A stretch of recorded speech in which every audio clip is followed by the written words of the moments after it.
എല്ലാ സുഹൃത്തുക്കൾക്കും PQ ടൈംസിന്റെ 5ാമത്തെ ക്ലാസ്സിലേക്ക് സ്വാഗതം. നമ്മൾ ഇന്നത്തെ ക്വസ്റ്റ്യൻസ് വന്നിരിക്കുന്നത് ഇന്ത്യൻ ജോഗ്രഫിയിലാണ്. നമ്മൾ ക്വസ്റ്റ്യൻ പേപ്പറിന്റെ കോഡ് വന്നിട്ട് 11/2026 ചോദ്യങ്ങളെയാണ് വിശദീകരിച്ചിട്ട് പഠിക്കുന്നത് കേട്ടോ. അതിൽ ഇന്ത്യൻ ജോഗ്രഫിയിൽ നിന്ന് വന്ന ക്വസ്റ്റ്യനും അതുമായി ബന്ധപ്പെട്ടിട്ടുള്ള പുതിയ SSCRT ചോദ്യങ്ങളുമാണ്. നമുക്ക് നോക്കാം. ഇന്ത്യയുടെ ഉത്തരപർവ്വത മേഖലയിൽ കാണപ്പെടുന്ന ലവണജല തടാകം ഏതാണ്? ഏതാണ് ഇവിടെ ആൻസർ വരുന്നത്? പാങ്കോങ്സോ തടാകമാണ് കേട്ടോ. ഉത്തരപർവ്വത മേഖലയിൽ കാണപ്പെടുന്ന ലവണജല തടാകം ഏത് എന്ന് ചോദിച്ചാൽ അത് പാങ്കോങ്സോ തടാകമാണ്. അപ്പൊ നമുക്ക് പുതിയ SSCRT നോക്കാം. ഉത്തരപർവ്വത മേഖലയെ കുറിച്ചിട്ട് എന്തൊക്കെയാണ് പറഞ്ഞിരിക്കുന്നത് എന്നുള്ളത് നമുക്ക് പഠിക്കാം. ഉത്തരപർവ്വത മേഖല നമുക്കറിയാം. ഉത്തരപർവ്വത മേഖലയുണ്ട്, ഉത്തര മഹാസമതലങ്ങൾ നമുക്ക് പഠിക്കാനുണ്ട്, പിന്നെ നദീ തീരങ്ങളെ കുറിച്ചിട്ട് പഠിക്കാനുണ്ട്, ദ്വീപുകളെ കുറിച്ച് പഠിക്കാനുണ്ട് അല്ലേ. ഇതിന്ന് എപ്പോഴും ക്വസ്റ്റ്യൻസ് ഇമ്പോർട്ടന്റ് ആയിട്ട് വരുന്ന ഒരു ഏരിയ ആണ്. അതിൽ ഉത്തരപർവ്വത മേഖലയെ കുറിച്ചിട്ട് പുതിയ SSCRT കൊടുത്തിരിക്കുന്നത് നമുക്ക് പഠിക്കാം. ഉത്തരപർവ്വത മേഖല ഭൂപ്രകൃതി സവിശേഷതയുടെ അടിസ്ഥാനത്തിൽ ഇന്ത്യയെ 5 ഭൂപ്രകൃതി വിഭാഗങ്ങളായിട്ട് തിരിക്കാം. ഓക്കെ, അപ്പൊ ഉത്തരപർവ്വത മേഖലയെ എങ്ങനെയാണ്? ഭൂപ്രകൃതി സവിശേഷതയുടെ അടിസ്ഥാനത്തിൽ 5 ഭൂപ്രകൃതി വിഭാഗങ്ങളായിട്ട് തരംതിരിക്കാം. അതിൽ ഒന്നാണ് ഉത്തരപർവ്വത മേഖല, 2 ഉത്തരേന്ത്യൻ സമതലം, 3 ഉപദ്വീപീയ പീഠഭൂമി, 4 ഇന്ത്യൻ മരുഭൂമി, 5 തീരസമതലങ്ങളും ദ്വീപുകളും. ഇങ്ങനെ 5 ആക്കിയിട്ടാണ് ഭൂപ്രകൃതി സവിശേഷതയുടെ അടിസ്ഥാനത്തിൽ നമ്മുടെ ഇന്ത്യയെ തരംതിരിച്ചിരിക്കുന്നത്. 5 ആക്കിയിട്ടാണ് തരംതിരിച്ചിരിക്കുന്നത്. അതിൽ ആ ഉത്തരപർവ്വത മേഖലയിൽ നിന്ന് വന്ന ക്വസ്റ്റ്യൻ ആണ് നമ്മൾ നേരത്തെ കണ്ടത്. അപ്പൊ നമുക്ക് ഈ ഉത്തരപർവ്വത മേഖലയെ കുറിച്ചിട്ട് എല്ലാ കാര്യങ്ങളും ഈ ഒരൊറ്റ ക്ലാസ്സിൽ കൊണ്ട് പഠിച്ചു പോകാം കേട്ടോ. ഇന്ത്യയുടെ വടക്കു ഭാഗത്തായിട്ട് സ്ഥിതി ചെയ്യുന്ന ഭൂപ്രകൃതി വിഭാഗമാണ് ഉത്തരപർവ്വത മേഖല. ഉത്തരം എന്ന് പറയുമ്പോൾ തന്നെ ഇതാ നോർത്ത് ആണ് അല്ലെ, വടക്കു ഭാഗത്തായിട്ട് സ്ഥിതി ചെയ്യുന്നതാണ്. പഠിച്ചല്ലോ. ഉത്തരപർവ്വത മേഖല എന്നറിയപ്പെടുന്ന ഭൂഭാഗം ഏതാണ്? ഉത്തരപർവ്വത മേഖല എന്നറിയപ്പെടുന്ന ഭൂഭാഗം ഏതാണ്? നോക്കിക്കോ. ലോകത്തിന്റെ മേൽക്കുര എന്നറിയപ്പെടുന്ന പാമീർ പർവ്വതക്കെട്ടിൽ നിന്നും ഉത്ഭവിച്ച് കിഴക്ക് പൂർവാചൽ വരെ വ്യാപിക്കുന്ന നിരവധി പർവ്വത നിരകൾ ചേർന്നതാണ് ഇന്ത്യൻ ഉപഭൂഖണ്ഡത്തിന്റെ വടക്ക് അല്ലെങ്കിൽ വടക്ക് കിഴക്കൻ അതിരായ ഉത്തരപർവ്വത മേഖല എന്ന് പറയുന്നത്. അപ്പൊ ഉത്തരപർവ്വത മേഖല എന്നറിയപ്പെടുന്ന ഭൂഭാഗം ഏത് എന്ന് ചോദിച്ചാൽ ലോകത്തിന്റെ മേൽക്കുര എന്നറിയപ്പെടുന്ന പീഠഭൂമി ഏതാണ്? പാമീർ പീഠഭൂമിയാണ് അല്ലെ. ആ ലോകത്തിന്റെ മേൽക്കുര എന്നറിയപ്പെടുന്ന പാമീർ പീഠഭൂമിയിൽ നിന്നും ഉത്ഭവിച്ച് കിഴക്ക് പൂർവാചൽ വരെ വ്യാപിക്കുന്ന നിരവധി പർവ്വത നിരകൾ ചേർന്നതാണ് ഇന്ത്യൻ ഉപഭൂഖണ്ഡത്തിന്റെ വടക്ക് കിഴക്കൻ അതിരായ ഉത്തര പർവ്വത മേഖല. ലോകത്തിന്റെ മേൽക്കുര എന്നറിയപ്പെടുന്ന പർവ്വത നിര ഏതാണ്? പാമീർ ആണ് അല്ലെ. ഇതിലെല്ലാ ചോദ്യങ്ങളും PQ ആണ്. ലോകത്തിന്റെ മേൽക്കുര എന്നറിയപ്പെടുന്ന പർവ്വത നിര പാമീർ ആണ് അല്ലെ. പാമീർ പർവ്വതക്കെട്ടാണ്. അടുത്തത് പാമീർ പീഠഭൂമിയെ കുറിച്ച് നോക്കിക്കോ. പാമീർ പീഠഭൂമിയെ കുറിച്ചിട്ട് നമുക്ക് എന്തൊക്കെയാണ് പഠിക്കാനുള്ളത്? ലോകത്തിന്റെ മേൽക്കുര എന്നറിയപ്പെടുന്ന പീഠഭൂമിയാണ് അല്ലെ. ഇനി നമുക്ക് നോക്കാം. മധ്യ ഏഷ്യയിൽ സ്ഥിതി ചെയ്യുന്ന പാമീർ പീഠഭൂമി അറിയപ്പെടുന്നത് ലോകത്തിന്റെ മേൽക്കുര എന്നാണ്. ഹിന്ദുക്കുഷ്, സുലൈമാൻ, ടിയാൻഷാൻ, കുൻലുൻ, കാരക്കോറം മുതലായ പർവ്വത നിരകൾ പാമീർ പർവ്വതക്കെട്ടിൽ നിന്നും വിഭിന്ന ദിശകളിലേക്ക് പിരിഞ്ഞു പോകുന്നു. അപ്പൊ പാമീർ പർവ്വതക്കെട്ടിൽ നിന്നും ഉത്ഭവിച്ചിട്ട് വരുന്ന മേൽക്കൂരകളാണ് ഏതൊക്കെയാണ്? നോക്കിക്കേ. ഹിന്ദുക്കുഷ്, സുലൈമാൻ. ഏതൊക്കെ പർവ്വത നിരകളാണ്? ഹിന്ദുക്കുഷ് പർവ്വതനിര, സുലൈമാൻ, ടിയാൻഷാൻ, കുൻലുൻ, കാരക്കോറം. ഇതെല്ലാം എന്താണ്? പർവ്വത നിരകളാണ്. ഇവിടെയൊക്കെ ഉത്ഭവം എവിടെ നിന്നാണ്? പാമീർ പർവ്വതക്കെട്ടിൽ നിന്നാണ് കേട്ടോ. ഇനി കാരക്കോറം പർവ്വത നിരയുടെ തുടർച്ചയാണ് ടിബറ്റിലെ കൈലാസ പർവ്വത നിരകൾ. പ്രീവിയസ് ചോദ്യമാണ്. കാരക്കോറം പർവ്വത നിരയുടെ തുടർച്ച ഏതാണ്? ടിബറ്റിലെ കൈലാസ പർവ്വത നിരകളാണ്. പാമീർ പീഠഭൂമിയിൽ നിന്നും ഉത്ഭവിക്കുന്ന മറ്റു പർവ്വത നിരകൾ ഏതൊക്കെയാണ്? നമ്മളിപ്പോ പഠിച്ചത്? കൊല്ലുൻ. അപ്പൊ നമ്മൾ നേരത്തെ പറഞ്ഞു പാമീർ പീഠഭൂമിയിൽ നിന്നും ഉത്ഭവിച്ച് വടക്ക് കിഴക്ക് പൂർവാചൽ വരെ വ്യാപിച്ചു കിടക്കുന്നതാണ് ഉത്തരപർവ്വത മേഖല എന്ന് നമ്മൾ പഠിച്ചു. ഇനി ആ പാമീർ പീഠഭൂമിയിൽ നിന്ന് ഉത്ഭവിക്കുന്ന പർവ്വതനിരകളാണ് കൊല്ലുൻ, ടിയാൻഷാൻ, ഹിന്ദുക്കുഷ്, സുലൈമാൻ, കാരക്കോറം. പഠിച്ചു വെക്കണം കേട്ടോ. ഉത്തരപർവ്വത മേഖലയുടെ സവിശേഷതകൾ എന്തൊക്കെയാണ്? ഉത്തരപർവ്വത മേഖലയുടെ സവിശേഷതകൾ? പുതിയ SSCRT ആണ് കേട്ടോ. ഇതെല്ലാം പുതിയ SSCRT ബേസ് ചെയ്തിട്ടാണ്.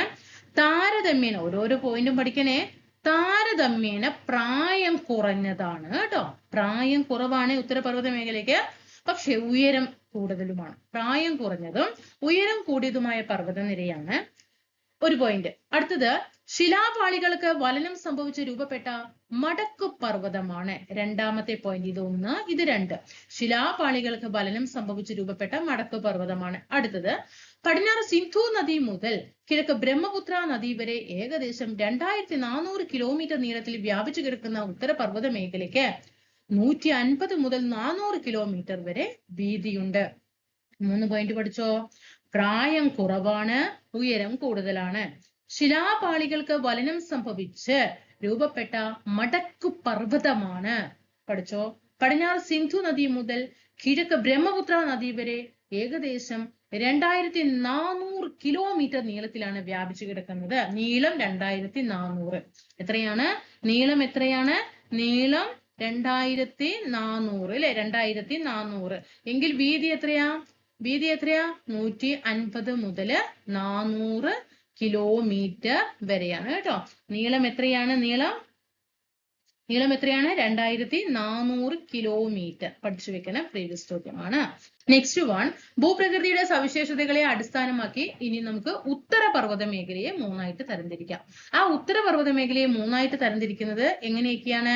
1 ട്രാൻസ് ഹിമാലയം. ഉത്തരപർവ്വത മേഖലയില് 3ആയിട്ട് തരംതിരിക്കുമ്പോൾ ട്രാൻസ് ഹിമാലയം, ഹിമാലയം, കിഴക്കൻ കുന്നുകൾ. പഠിച്ചോ. ഉത്തരപർവ്വത മേഖലയെ എത്രയായി തരംതിരിക്കാം? 3ആയി തരംതിരിക്കാം. ട്രാൻസ് ഹിമാലയം, ഹിമാലയം, കിഴക്കൻ കുന്നുകൾ. ഇനി എന്താണ് പർവ്വതങ്ങൾ? എന്താ നമ്മൾ പറഞ്ഞു ഇത്ര നേരം പറഞ്ഞു പർവ്വതങ്ങൾ. എന്താ ഈ പർവ്വതം? സമുദ്രനിരപ്പിൽ നിന്നും ശരാശരി 900 മീറ്ററിന് മുകളിൽ. പ്രീവിയസ് ചോദ്യമാണ്. 900 മീറ്ററിന് മുകളിൽ ഉയരമുള്ള ഭൂരൂപങ്ങൾ പൊതുവെ പർവ്വതങ്ങൾ എന്നാണ് അറിയപ്പെടുന്നത്. എത്ര മീറ്ററിന് മുകളിലായിരിക്കണം? 900 മീറ്ററിന് മുകളിൽ ഉയരമുള്ള ഭൂരൂപങ്ങളെയൊക്കെ എന്ത് പറയും? പർവ്വതങ്ങൾ എന്ന് അറിയപ്പെടും. മടക്കുള്ള പർവ്വതങ്ങൾ എങ്ങനെയാണ് രൂപപ്പെടുന്നത്? നമ്മൾ മടക്കു പർവ്വതം. എങ്ങനെ ഈ മടക്കു പർവ്വതങ്ങൾ രൂപപ്പെടുന്നത്? എന്താണ്? ഹിമാലയവും ആൽപ്സും എന്തിന് ഉദാഹരണമാണ്? മടക്ക് പർവ്വതങ്ങൾക്ക് ഉദാഹരണമാണ് കേട്ടോ. മടക്ക് പർവ്വതങ്ങൾക്ക് ഉദാഹരണമാണ് ഹിമാലയവും ആൽപ്സും. അപ്പൊ എങ്ങനെയാ അത് രൂപപ്പെട്ടത്? ഭൂവൽക്കത്തിലെ ശിലാപാളികൾ സമ്മർദ്ദ ബലത്താൽ മടങ്ങി മടക്കു പർവ്വതങ്ങൾ രൂപപ്പെടാറുണ്ട്. വലനം എന്ന ഈ പ്രക്രിയയിലൂടെയാണ് മടക്കു പർവ്വതങ്ങൾ രൂപപ്പെടുന്നത്. ചോദ്യമാണ്. അത് പഠിച്ചു വെക്കണം. ഇനി അപ്പൊ ഇതിവിടെ പഠിച്ചു വെക്കണം. ഹിമാലയവും ആൽപ്സും മടക്കപർവ്വതത്തിന് ഉദാഹരണമാണ് എന്ന് പഠിക്കണം. എങ്ങനെയാണ് ഈ മടക്കപർവ്വതങ്ങൾ രൂപപ്പെടുന്നത് എന്ന് ചോദിച്ചാൽ ഭൂവൽക്കത്തിലെ ശിലാപാളികൾ സമ്മർദ്ദ ബലത്താൽ മടങ്ങി മടക്കു പർവ്വതങ്ങൾ രൂപപ്പെടാറുണ്ട്. അങ്ങനെ ഈ ഫോൾഡിംഗ് എന്ന വലനം എന്ന ഈ പ്രക്രിയയിലൂടെയാണ് മടക്കു പർവ്വതങ്ങൾ രൂപപ്പെടുന്നത്. ഹിമാലയം, ആൽപ്സ് തുടങ്ങിയ പർവ്വതനിരകൾ ഇത്തരത്തിൽ രൂപപ്പെട്ടതാണ്. ചോദ്യം ചോദിച്ചതാണ്. ഈ 2 ചോദ്യങ്ങളും എടുത്തു ചോദിച്ച ചോദ്യമാണ് കേട്ടോ. ഇനി ട്രാൻസ് ഹിമാലയത്തിൽ ഉൾപ്പെട്ടിരിക്കുന്ന പർവ്വതനിരകൾ ഏതൊക്കെയാണ്? നമ്മൾ 3 എണ്ണം പറഞ്ഞു അല്ലെ? 3ആയിട്ട് ഉത്തരപർവ്വത മേഖലയെ 3ആയിട്ട് തരംതിരിക്കാം എന്ന് പറഞ്ഞു. അതിലെ ഫസ്റ്റത്തെയാണ് ട്രാൻസ് ഹിമാലയം. ആ ട്രാൻസ് ഹിമാലയത്തിൽ ഉൾപ്പെട്ടിരിക്കുന്ന പർവ്വതനിരകൾ ഏതൊക്കെയാന്ന് ചോദിച്ചാൽ കാരക്കോറം, ലഡാക്ക്, സസ്കർ. പ്രീവിയസ് ചോദ്യമാണ്. കാരക്കോറം, ലഡാക്ക്, സസ്കർ എന്നീ പർവ്വതനിരകൾ ചേർന്നതാണ് ട്രാൻസ് ഹിമാലയം. ഇനി ഉത്തരപർവ്വത മേഖലയിൽ 3 വിഭാഗങ്ങളിൽ ഉൾപ്പെടുന്ന പർവ്വതനിരകൾ ഏതൊക്കെയാണെന്ന് നമ്മൾ പറഞ്ഞു. ട്രാൻസ് ഹിമാലയം, ഹിമാലയം, കിഴക്കൻ കുന്നുകൾ അല്ലെ? അല്ലെ ട്രാൻസ് ഹിമാലയത്തിന്റെ ഭാഗമായിട്ട് വരുന്നതാണ് കാരക്കോറം, ലഡാക്ക്, സസ്കർ.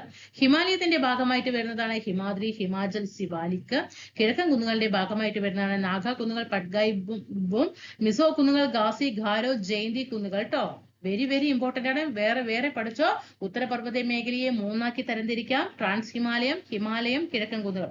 അതിൽ ട്രാൻസ് ഹിമാലയത്തിന്റെ ഭാഗമായിട്ട് വരുന്ന പർവ്വതനിരകളാണ് കാരക്കോറം, ലഡാക്ക്, സസ്കർ. ഹിമാലയത്തിന്റെ ഭാഗമായിട്ട് വരുന്നതാണ് ഹിമാദ്രി, ഹിമാചൽ, സിവാലിക്ക. കിഴക്കൻ കുന്നുകളുടെ ഭാഗമായിട്ട് വരുന്നതാണ് നാഗ കുന്നുകൾ, പട്ഗായ് ബും, മിസോ കുന്നുകൾ, ഗാസി, ഗാരോ, ജയന്തിയ കുന്നുകൾ. ട്രാൻസ് ഹിമാലയത്തിന്റെ ഏറ്റവും വടക്കേ അറ്റത്തുള്ള ഭാഗം ഏതാണ്?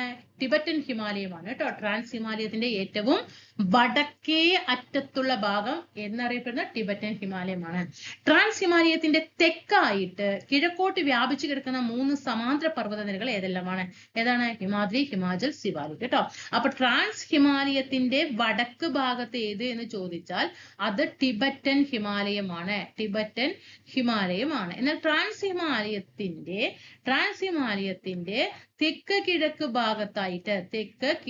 ഭാഗത്തായിട്ട് 3 സമാന്തര പർവ്വതനിരകളുണ്ട്. അതിൽ ഒന്നാണ് ഹിമാദ്രി അല്ലെ? ഹിമാദ്രി, 2 ഹിമാചൽ, 3 സിവാലിക്. പഠിച്ചു വെക്കണേ. പ്രീവിയസ് ആണ് സിവാലിക്. ട്രാൻസ് ഹിമാലയത്തെ കുറിച്ചിട്ട് ഒരു കുറിപ്പ് എഴുതാനാണ് പറഞ്ഞിരിക്കുന്നത്. ട്രാൻസ് ഹിമാലയത്തെ കുറിച്ച് പഠിക്കുമ്പോൾ ഇപ്പൊ ഒരു ചോദ്യങ്ങൾ സ്റ്റേറ്റ്മെന്റിൽ വന്നു കഴിഞ്ഞാൽ നമുക്ക് ആൻസർ ചെയ്യാൻ കഴിയുന്നല്ലേ? ചോദ്യങ്ങൾ വരാറുണ്ട്. ഒരുപാട് പ്രാവശ്യം ആവർത്തിക്കപ്പെടുന്ന ഈ ഒരു ഏരിയ ആണ്. അപ്പൊ ട്രാൻസ് ഹിമാലയത്തെ കുറിച്ചിട്ട് നമ്മൾ പഠിച്ചിരിക്കേണ്ടത് ഉത്തരപർവ്വത മേഖലയിൽ ഏറ്റവും വടക്ക് കാണപ്പെടുന്ന ട്രാൻസ് ഹിമാലയം ടിബറ്റൻ ഹിമാലയം എന്നും അറിയപ്പെടുന്നു. അപ്പൊ ട്രാൻസ് ഹിമാലയത്തിന്റെ മറ്റൊരു പേരെന്താണ്? ടിബറ്റൻ ഹിമാലയം എന്ന്. അപ്പൊ ഉത്തരപർവ്വത മേഖലയിൽ ഏറ്റവും വടക്ക് ഭാഗത്ത് കാണപ്പെടുന്ന ട്രാൻസ് ഹിമാലയം ടിബറ്റൻ ഹിമാലയം എന്നും അറിയപ്പെടാറുണ്ട്. ശരാശരി 3000 മീറ്റർ ഉയരമുള്ള, എത്രയാ കിലോമീറ്ററിലെ മക്കളെ? 3000 മീറ്റർ ആണ്. 3000 മീറ്റർ ഉയരമുള്ള ട്രാൻസ് ഹിമാലയത്തിൽ നിന്ന് ഏകദേശം 40 കിലോമീറ്റർ വീതി, അല്ലെ? വീതി എത്രയാണ്? 40 കിലോമീറ്റർ. ഓക്കെ, ഇവിടെ ഹൈറ്റ് ആണ് കേട്ടോ. ഓക്കെ, ഹൈറ്റ് ആണ് 3000 മീറ്റർ. അപ്പൊ വീതി എത്രയാണ്? 40 കിലോമീറ്റർ ആണ്. നീളം എത്രയാണ്? നീളം 965 കിലോമീറ്റർ നീളമുണ്ട്. കാരക്കോറം നിര ഹിമാലയ പർവ്വതത്തെ പാമീർ പർവ്വതക്കെട്ടുമായിട്ട് ബന്ധിപ്പിക്കുന്നു. ഹിമാലയ പർവ്വതത്തെ പാമീർ പർവ്വതക്കെട്ടുമായി ബന്ധിപ്പിക്കുന്ന പർവ്വതനിര ഏതെന്ന് ചോദിച്ചാൽ അത് കാരക്കോറമാണ്. പഠിച്ചു വെക്കേണ്ട ചോദ്യമാണ്. കാരക്കോറം നിരയാണ് ഹിമാലയ പർവ്വതത്തെ പാമീർ പർവ്വതക്കെട്ടുമായിട്ട് ബന്ധിപ്പിക്കുന്നത്. ഇനി ട്രാൻസ് ഹിമാലയത്തെ കുറിച്ച് പഠിക്കുകയാണെങ്കിൽ എന്തൊക്കെയാണ് ട്രാൻസ് ഹിമാലയത്തെ കുറിച്ച് അറിഞ്ഞിരിക്കേണ്ടത്? ഉത്തരപർവ്വത മേഖലയുടെ ഏറ്റവും വടക്കു ഭാഗത്തായിട്ട് കാണപ്പെടുന്നതാണ് ടിബറ്റൻ ഹിമാലയം എന്ന് അറിയപ്പെടുന്നുണ്ട്. ഉയരം 3000 മീറ്റർ ആണ്. നീളം 965 കിലോമീറ്റർ ആണ്. വീതി 40 കിലോമീറ്റർ ആണ്. ഓക്കെ, അതേപോലെ ഹിമാലയ പർവ്വതത്തെ പാമീർ പർവ്വതക്കെട്ടുമായി ബന്ധിപ്പിക്കുന്നത് കാരക്കോറം നിരയാണ്. ഇനി ഹിമാലയത്തെ പാമീർ പർവ്വതക്കെട്ടുമായി ബന്ധിപ്പിക്കുന്ന പർവ്വതനിര ഏതാണ് നമ്മൾ പറഞ്ഞത്? കാരക്കോറമാണ്, അല്ലെ? ഇനി ഹിമാലയത്തിന്റെ 3 നിരകൾ ഏതൊക്കെയാണ്? ഹിമാദ്രി, ഹിമാലയം, സിവാലിക്, അല്ലെ? ഹിമാദ്രി, ഹിമാലയം, സിവാലിക്. അതിൽ ഹിമാദ്രിയെ കുറിച്ചിട്ട് ഇവിടെ തന്നിട്ടുണ്ട്. ഗ്രേറ്റർ ഹിമാലയം അല്ലെങ്കിൽ ഇന്നർ ഹിമാലയം എന്നറിയപ്പെടുന്നത് ഹിമാദ്രിയാണ്. 6100, അല്ലെ? 6100 മീറ്ററിന് മുകളിലാണ് ഹിമാദ്രി. വീതി വന്നിട്ട് 25 കിലോമീറ്റർ ആണ്. പിന്നെന്താണ്? മഞ്ഞ് മൂടപ്പെട്ട പർവ്വതങ്ങളാണ്. ലോകത്തിലെ ഉയരമേറിയ മിക്ക കൊടുമുടികളും കാണപ്പെടുന്നത്, ഇതൊരു ചോദ്യമാണ് കേട്ടോ. ലോകത്തിലെ ഉയരമേറിയ മിക്ക കൊടുമുടികളും കാണപ്പെടുന്നത് എവിടെയാണ്? ഹിമാദ്രിയിലാണ്. അതേപോലെ ഹിമാചൽ നോക്കിക്കോ, ലെസർ ഹിമാലയം. സമുദ്രനിരപ്പിൽ നിന്ന് 3500 to 4500 മീറ്റർ ഉയരം വരെയാണ് ഹിമാലയം സ്ഥിതി ചെയ്യുന്നത്.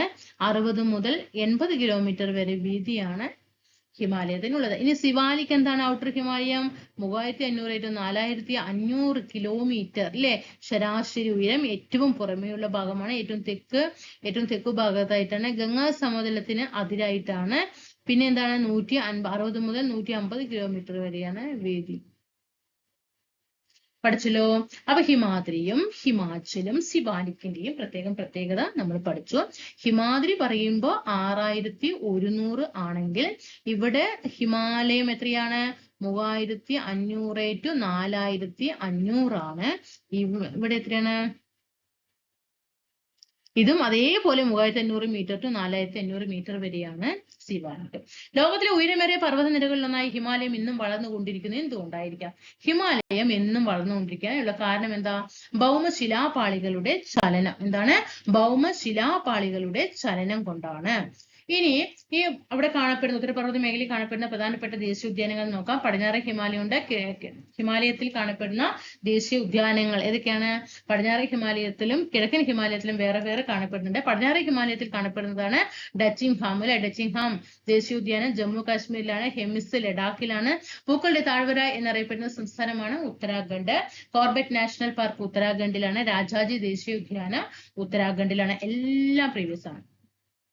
ഡച്ചിങ്ഹാം എവിടെയാണ്? പടിഞ്ഞാറൻ ഹിമാലയത്തിലാണ് കേട്ടോ. ഡച്ചിങ്ഹാം പടിഞ്ഞാറൻ ഹിമാലയത്തിലാണ്. ജമ്മു ആൻഡ് കാശ്മീരിലാണ്. ഹെമിസ് ലഡാക്കിലാണ്. ഹെമിസ് എവിടെയെന്ന് ചോദിച്ചിട്ടുണ്ട്. ലഡാക്കിലാണ്.